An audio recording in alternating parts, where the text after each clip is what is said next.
Compulsory waiting, আমি পড়ে তাজ্জব হয়ে গেলাম। আমি সরকারি নথিপত্র থেকেই পড়লাম নাকি পশ্চিমবঙ্গ সরকারের, সেটা হচ্ছে যে একমাত্র কম্পালসারি ওয়েটিং কোট আনকোট এই টার্মটা ইউজড হয় আইএএস, আইপিএস এবং ডব্লিউবিসিএস অফিসারদের ক্ষেত্রে। যে নাট্য ব্যক্তিত্বর কথা আমরা বলছি, যার উপর আক্রমণ করা হয়েছে, আমি তার নাম করব না, তিনি একজন গ্রুপ বি কর্মচারী। তো তার ক্ষেত্রে কোনোভাবেই টেকনিক্যালি এই কম্পালসারি ওয়েটিং টার্মটা অ্যাপ্লিকেবল নয়। দেবেশ পড়াশুনো করেছেন, খানিকটা ব্যঙ্গোচ্ছলে হেসেওছেন। তারপরই নাট্যকর্মী বিমল চক্রবর্তী সম্পর্কে নাট্যকর্মী দেবেশ চট্টোপাধ্যায়ের এই তথ্য শনিবার একাডেমি অফ ফাইন আর্টস চত্বরে তৃণমূল ও সরকারপন্থী বিদ্বজ্জনদের সভামঞ্চ থেকে।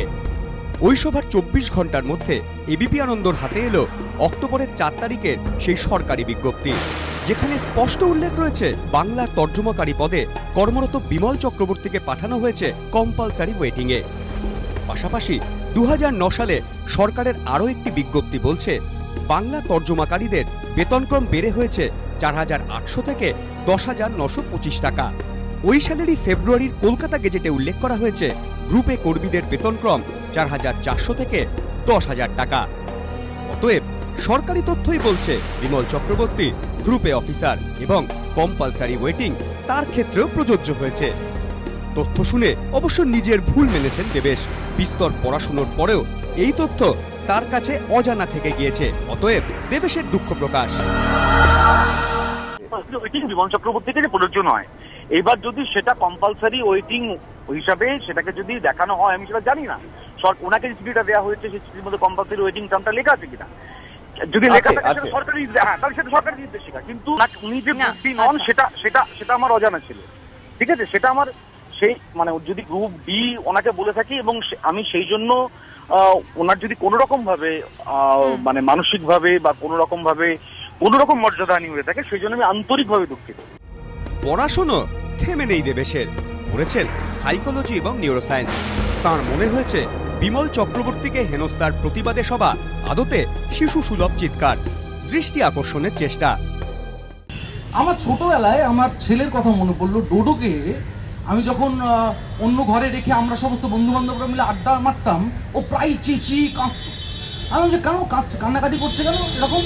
তারপরে আমি নিজে একটুখানি সাইকোলজি এবং নিউরোসায়েন্স, কগনিটিভ নিউরোসায়েন্স নিয়ে পড়াশুনো করি। তারপরে দেখলাম যে এটা হচ্ছে একটা বাচ্চাদের একটা রোগ আছে যেটা ছোটদের থাকে, ছোটবেলায় সবারই থাকে, অ্যাটেনশন ডেফিসিটের প্রবলেম। মানে আমায় কেউ দেখছে না, আমি একটু কান্নাকাটি করি।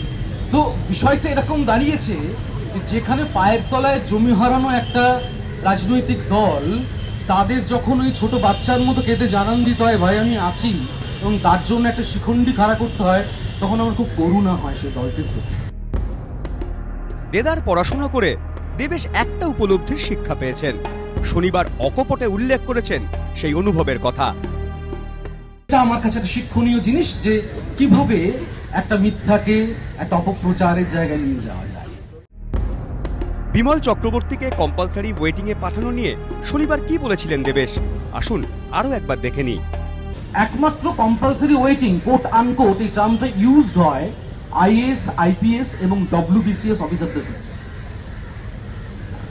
যে নাট্য ব্যক্তিত্বর কথা আমরা বলছি, যার উপর আক্রমণ করা হয়েছে, আমি তার নাম করব না, তিনি একজন গ্রুপ বি কর্মচারী।